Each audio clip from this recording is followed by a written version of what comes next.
What's up, guys? It is the T-Ball and I am back with another video.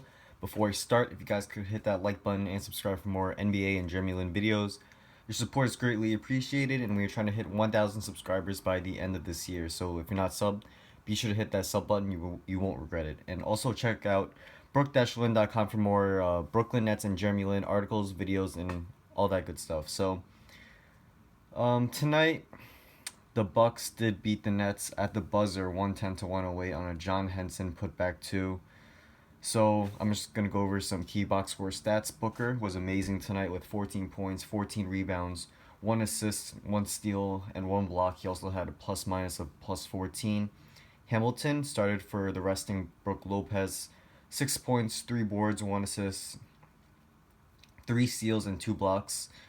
Jeremy Lin, 33 minutes, most on the team, 12 points, 10 assists, 3 rebounds, 3 steals, 4 turnovers, and had a plus minus of plus 11. He also shot 4 16 from the field, 1 7 from 3 point range, and 3 5 from the free throw line. Bogdanovich, 31 minutes, 26 points, 8 rebounds, 2 assists, plus minus of plus 8. He looked great today.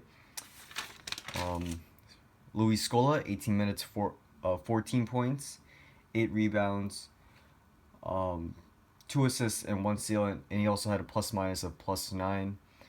Sean Kilpatrick, 15 points, 2 assists, 1 steal, and 1 block in 24 minutes for the Bucks. And Antetokounmpo, 21 points, 11 rebounds, 3 assists, 2 steals, and 2 blocks. Um, Matthew Dellavedova, 36 minutes, 14 points, 9 assists, 3 rebounds, and 3 steals. And Rashawn Vaughn with 22 points, 2 boards, 1 steal, and 1 block. And also John Henson had 7 points, 12 boards, 3 assists, 2 steals, and 2 blocks in 21 minutes. So the Nets did not play with Brook Lopez today, and I just knew they were gonna struggle with interior defense throughout the game, and they did.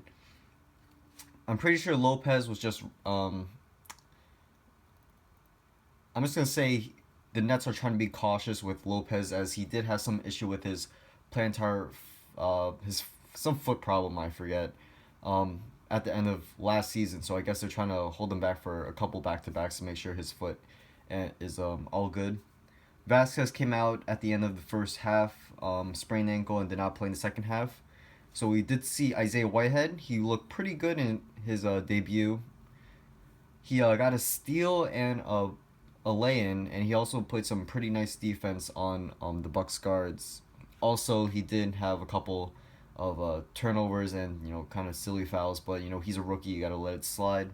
Nets came back and hung around throughout the game. Every time it seemed like the Bucks were gonna pull away with like a 15 point, 20 point lead, it would look like Nets would just come back with a three.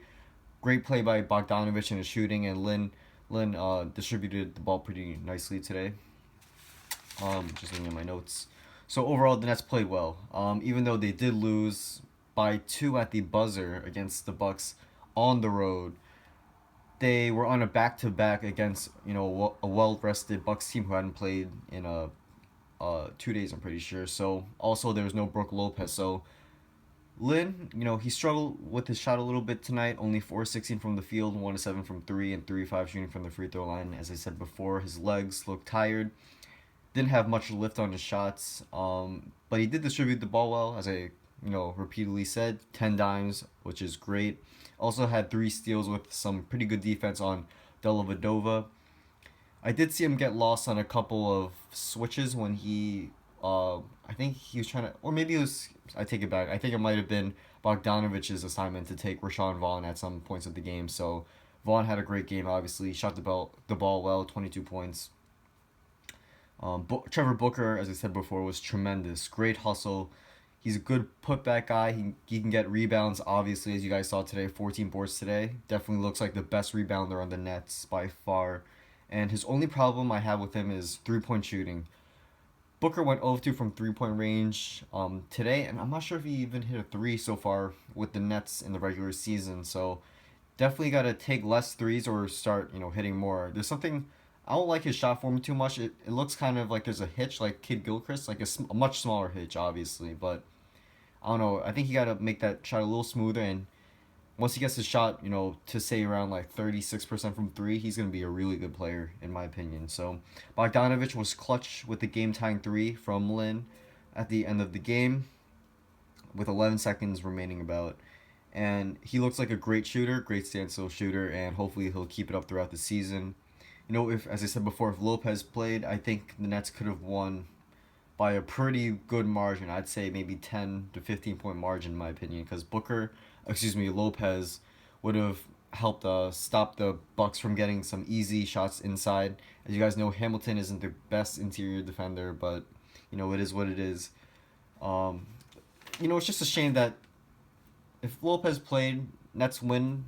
Nets would have been 2-1 to start the season, and all the pundits and all these so-called experts would have been just eating their words up, eating crow, man. I mean, you know, it's a shame, but I mean, the Nets have played it really close throughout these first three games, or they took the win, obviously, against the Pacers, but lost to Celtics by only five. Came down to like a final shot where Hamilton missed a three. Um, Tonight, just lost at the buzzer from a Henson putback. I mean, these Nets are gritty. They have Brooklyn grit, as they say, and they're just extremely fun to watch. And I think the Nets will win, in my opinion, or my prediction, 30 plus games at least this year. I mean, just watching them, they play with tremendous effort. Well, as long as no one gets injured, but these Nets just look, they just play hard, and they look like they kind of remind me of Jeremy Lin's Knicks, excuse me, when Lin was with New York during his Linsanity stretch. It was a bunch of like so-called scrubs played played as a team. Lin distributed the ball well, scored well, and you know they went on that magical run. So the Knicks will. Oh my gosh, excuse me. The Nets will be heading home on Monday, at Barclays Center to play against the Chicago Bulls. The Bulls are a pretty good team. I'm pretty sure they're 2-0 so far to start the season. You know, double check me on that. I'm not really following the Bulls. All I know is that they have like Rondo, Wade, and Butler. I don't know how that's working out. Obviously not too badly as they're 2-0, but definitely a winnable game in my opinion. You just gotta let those point guard, shooting guard, small forward, just let them shoot. Rondo's not a good 3 point shooter. Wade did have a 4-6 3 point shooting game against the Celtics. I saw a couple highlights, and Butler's a decent 3 point shooter, but just gotta play tough D. Keep shooting well, and hopefully Lin will have a bounce back game after, you know, a pretty rough shooting night today. But you know he was tired. He played about like 34, 35 minutes yesterday, so you know I'm not too worried. And he still had a double double, so nothing to worry about for all you Lin and Brooklyn Nets fans. So that's um that's a wrap. Thanks guys for watching. This is kind of a longer video, a little more to say than usual. Obviously with the close game, no Lopez and all that stuff. So once again, thanks for watching. Your support is always appreciated. If you're not sub, be sure to hit that sub button. And once again, thanks for watching, and I'll see you guys soon. Peace.